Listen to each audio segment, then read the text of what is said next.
Hello বন্ধুরা, কেমন আছেন সবাই? আশা করি সবাই ভালো আছেন। বন্ধুরা, আজ তোমাদের জন্য আরও একটা নতুন গল্প নিয়ে হাজির হলাম। গল্পটি শেষ পর্যন্ত দেখলে আপনারা অবশ্যই অনেক মজা পাবেন। তো চলো বন্ধুরা, গল্পটি শুরু করি। আমি রাকিব, 23 বছর বয়স, এতিম হয়ে বড় হয়েছি দাদির আশ্রয়। দাদির মৃত্যুর পর আত্মীয়ের বোঝা হয়ে বেঁচে থাকা শেষে একদিন সাহস করে চলে এসেছিলাম ঢাকায়। অনেক কষ্টে একটা চাকরি পেয়েছি গাজীপুরে। শুরুতে অফিসটা কেমন যেন কোলাহলমা মনে হতো, কিন্তু তার মধ্যেও এক অদ্ভুত প্রশান্তির জায়গা হয়ে দাঁড়ালেন একজন রুশি আপু। আমার থেকে বয়সে 5-6 বছরের বড়। বয়সের ছাপ নেই চোখে মুখে, তবে একটা চাপা গাম্ভীর্য ছিল। শুরুতে সবার মতো আমি একটু দূরে থাকতাম, কিন্তু আপু কেন জানি আমাকে ভীষণ আপন করে নিয়েছিলেন। আমাদের একটা মিল ছিল, আমরা দুজনেই একাকী। উনার মা ছোটবেলায় মারা যান, বাবার নতুন সংসারে তিনি জায়গা পাননি, তাই স্বাধীনভাবেই থাকতেন। আর আমার তো জন্ম থেকেই এই একাকিত্বই সঙ্গী।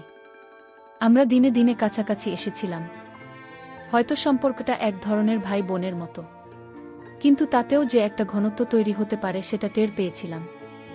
চাকরির প্রথম কোরবানির ঈদের সময় প্রায় সবাই বাড়ি চলে যায়। আমিও বাড়ি যাব ভেবে ব্যাগ গুছিয়ে রেখেছিলাম, কিন্তু মনের মধ্যে কেমন যেন একটা শূন্যতা। হঠাৎ রুশি আপু এসে বলেন, তুই না জেলে থাকিস, একা একা ভালো লাগবে না?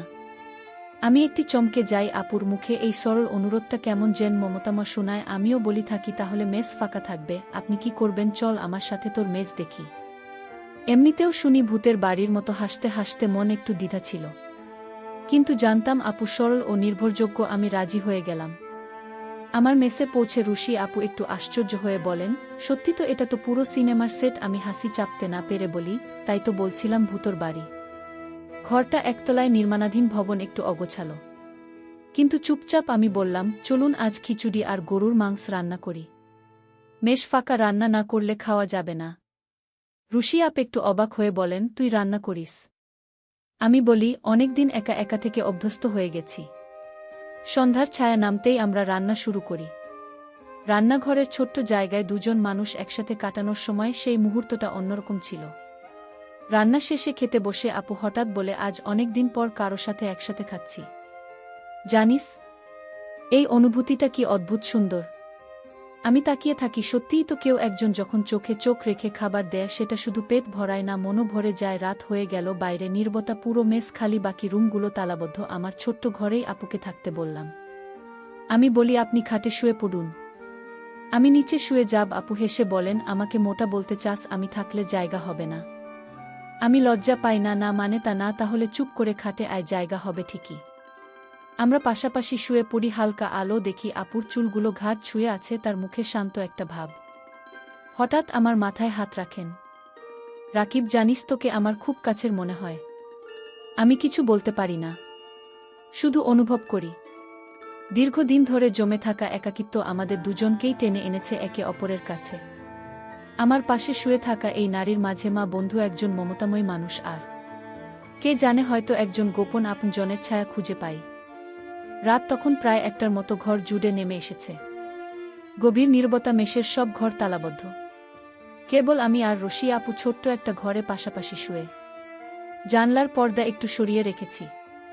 বাইরের চাঁদের আলো আস্তে আস্তে মেঝে ছুঁয়ে যাচ্ছে। ঘরের সেই মৃদু আলো, রুশি আপুর মুখটা যেন আরও কোমল লাগছে। আমি চুপচাপ শুয়ে আছি, চোখ বন্ধ, কিন্তু ঘুম আসছে না। পাশে শুয়ে থাকা ঋষিয়াপুর শরীরের উষ্ণতা টের পাচ্ছি। নিঃশ্বাসের শব্দটাও কেমন জানি শান্তি দেয়া। হঠাৎ তিনি আস্তে করে বলেন, ঘুমোলেন এখনো? আমি একটু চমকে উঠি, তারপর মৃদুস্বরে বলি, না আপু, আপনিও তো। তিনি হেসে ফেলেন নিঃশব্দে এক হাসি, তারপর একটু থেমে বলেন, তোকে খুব নিজের মানুষ মনে হয় রাকিব, জানিস? আমি অবাক হই, এই কথাটার মধ্যে কি এক অদ্ভুত মমতা লুকিয়েছিল। আমি আসতে বলি, আমারও আপনার পাশে থাকলে মনে হয় কেউ একটা আছেই আমার জন্য। হঠাৎই আপু আমার হাতটা ধরেন। আঙুলগুলো ধরা ছিল যেন অনেক কালের চেনা। তার কণ্ঠ নিচু হয়ে আসে, এভাবে কারো হাত ধরে থাকা আমার জীবনে নতুন ভয় হয়। হারিয়ে যাবি না তো?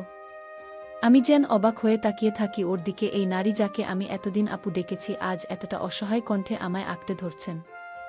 আমি আর কিছু বলি না, ধরা হাতটা শক্ত করে রাখি, তার চোখে চোখ রেখে শুধু বলি, আমিও ভয় পাই একা থাকতেও আপনাকে হারাতেও। একটুখানি নীরবতা, তারপর তিনি তার মাথাটা আমার কাঁধে রাখেন। রাতের নিস্তব্ধতা যেন এক নতুন ভাষায় কথা বলে উঠেছিল। তখন সে ভাষায় কোনো লজ্জা ছিল না, ছিল না কোনো দোষ, ছিল শুধু দুইটা একাকী আত্মার স্পর্শ, নরম নিঃশব্দ কিন্তু গভীর। ভোরের আলো তখন জানলার ভাগ গলে ঘরে আসতে শুরু করেছে। আমি চোখ খুলতে দেখি রুশি আপু আমার কাঁধে মাথা রেখে ঘুমিয়ে আছেন, তার নিঃশ্বাসের নরম ছোঁয়া আমার গলার কাছ দিয়ে নেমে যাচ্ছে বুকে। এক মুহূর্তের জন্য সময় যেন থেমে গেল। এই দৃশ্যটা একটা একাকী হৃদয়ের কাছে যেন বহুদিন ধরে লালন করে রাখা স্বপ্নের মতো। আমি নাড়িয়ে দেওয়ার সাহস পাইনি, শুধু চুপচাপ তার চুলে হাত বুলিয়ে দিই নিঃশব্দ। তখনই হঠাৎ আপু একটু নড়লেন, চোখ খুললেন না, কিন্তু ঠোঁটের কোণে একটুখানি হাসি ফুটে উঠল। তারপর মৃদুস্বরে বললেন, ভোর হয়েছে। আমি ক্ষমা করে বললাম, হ্যাঁ, তবে তুমি একটু ঘুমাও, আমি চা বানিয়ে আনছি। তিনি চোখ খুলে আমার দিকে তাকান।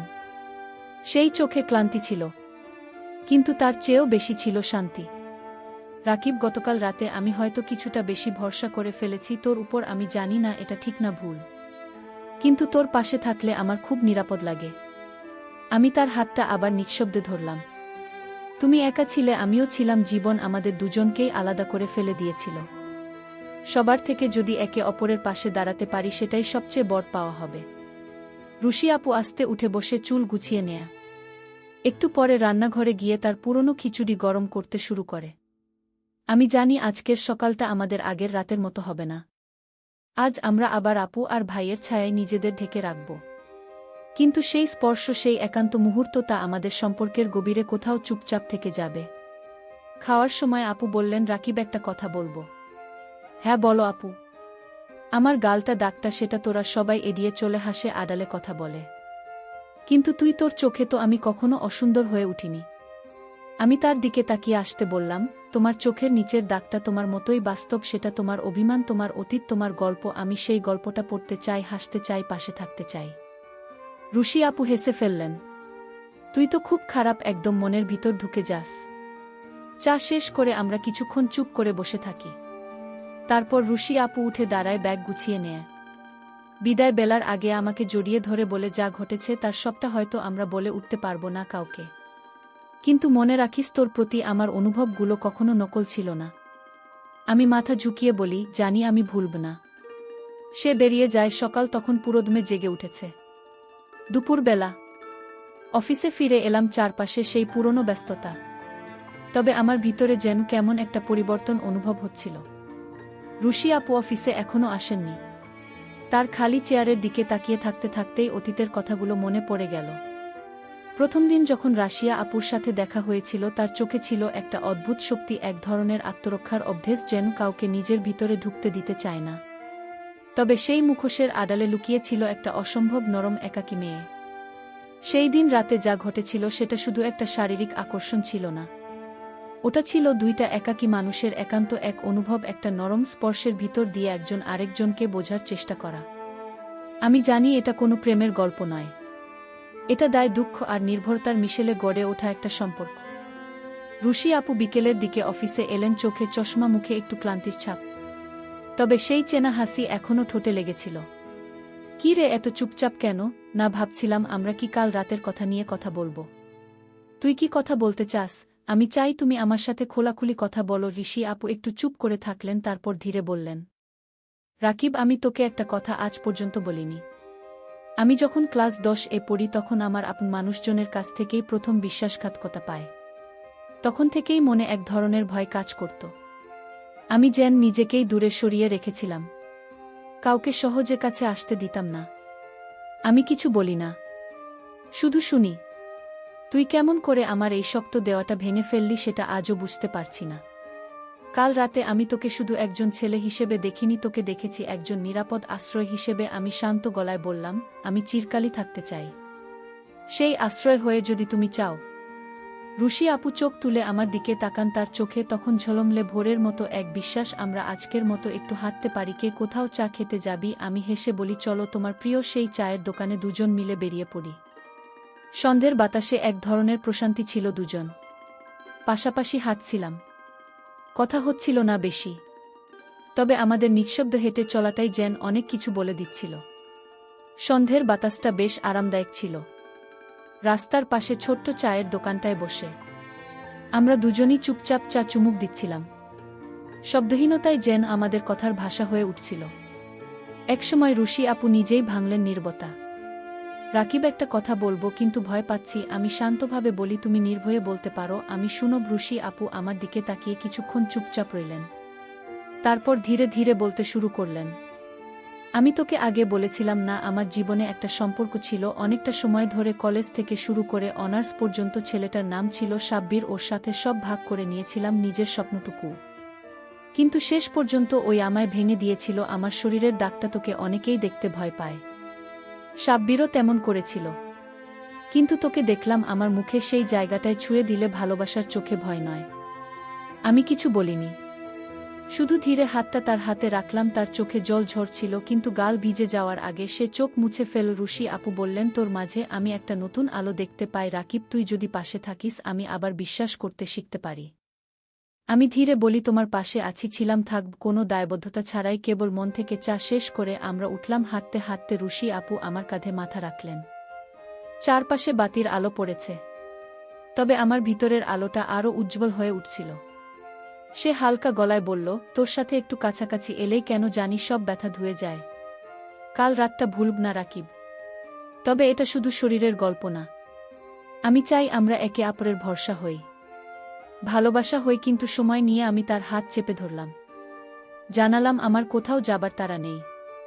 তার যতটুকু প্রয়োজন আমি সেইটুকুই হব। সন্ধেটা কেটে গেল, হৃদয়ের দোলায়, চোখে মুখে হাসি নিয়ে দুজনেই হাঁটতে থাকি সেই পুরনো শহরের গলি ধরে, এক নতুন সম্পর্কের সম্ভাবনার দিকে। ঈদের দিন সকালে মিস্টার জেন একটা অদ্ভুত শান্তিতে ঢাকা ছিল।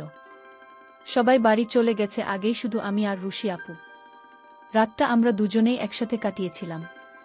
কোনো অনুচিত আচরণ নয়, বরং এক অস্পষ্ট কিন্তু গভীরভাবে অনুভূত একান্ততা ছিল। তা সকালে ঘুম ভাঙতেই দেখি আপু রান্নাঘরে খিচুড়ি বানাচ্ছে। আমি বললাম, তুমি তো আমার একেবারে আপন হয়ে গেলে রুশি আপু। সে ঘাট ঘুরিয়ে এক টুকরো হাসি দিয়ে বলল, হয়নি রাকিব, এখনো পুরোপুরি আপন হওয়া হয়নি, তবে হ্যাঁ, হতে চাই। আমার বুকের ভেতরটা কেমন গড়ে উঠল। আমরা একসাথে নাশতা করলাম, চোখে চোখ রেখে অনেক কথা হলো, কিছু প্রকাশ্য, কিছু গোপন। রাত নামার সাথে সাথে আবহাওয়াটাও বদলে গেল। হালকা বৃষ্টি পড়ছিল, জানালার কাছে টুপটাপ শব্দ। রুশি আপু আমার পাশে বসে বললেন, তুই কি জানিস আমার জীবনে কতটা অন্ধকার ছিল, আর তুই সে অন্ধকারে একটা আলো। কেউ কোনোদিন এভাবে কাছে আসিনি রাকিব, শরীর ছুঁয়ে নয়, আত্মাকে ছুঁয়ে গেছিস তুই। আমি থমকে গেলাম। তার চোখ দুইটা জলের মতো স্বচ্ছ, গভীর, তাতে নিজেকে দেখতে পেলাম। আমি বললাম, আমি তো তোমার ভালোবাসা চাইনি, শুধু তোমার পাশে থাকতে চেয়েছি। সে বলল, তুই পাশে থাকলে ভালোবাসা এমনিই জন্ম নেয়া রাকিব। আমরা একে অপরের হাত চেপে ধরলাম। সেই রাতে মোমের আলো আর বৃষ্টির সুরে দুজন মানুষের সম্পর্ক এক নতুন রূপ পেল। কোনো গোপন চাহিদা নয়, কোনো শারীরিক উন্মাদনাও নয়, বরং একে অপরের চোখে মিশে যাওয়ার গল্প, কিছুটা লাজুক, কিছুটা সাহসী। রুশি আপু আমার কাঁধে মাথা রেখে বলল, রাকিব, যদি কখনো আমি নিজেকে হারিয়ে ফেলি, তুই আমায় আবার খুঁজে পাবি তো? আমি তার কপালে চুমু দিয়ে বললাম, তুমি হারাবে না, আমি আছি। ঋষি আপু সারা জীবন পাশে থাকব। সকাল বেলায় যখন সে মেস ছেড়ে বেরিয়ে গেল, তার চোখে জল ছিল না, ছিল এক রাস প্রশান্তি। আমাদের সম্পর্ক হয়তো নামহীন, কিন্তু তাতে যে অনুভব ছিল তা ছিল একান্ত স্পষ্ট এবং চিরন্তন। প্রকৃত সম্পর্ক শরীর ছোঁয়ার মধ্যেই সীমাবদ্ধ নয়, বরং আত্মা স্পর্শ করায় তার গভীরতা। এই গর্বটি আমাদের শেখায় যে ভাঙা মানুষদের একটু ভালোবাসা, একটু শ্রদ্ধা, একটু পাশে থাকা, একটা নতুন জীবনের শুরু হতে পারে। বন্ধুরা, গল্পটি এখানে সমাপ্ত করলাম। গল্পটি ভাল লাগলে একটি লাইক ও চ্যানেলটি সাবস্ক্রাইব করে দেবেন। ভালো থাকবেন সবাই, দেখা হচ্ছে পরের ভিডিওয়ে।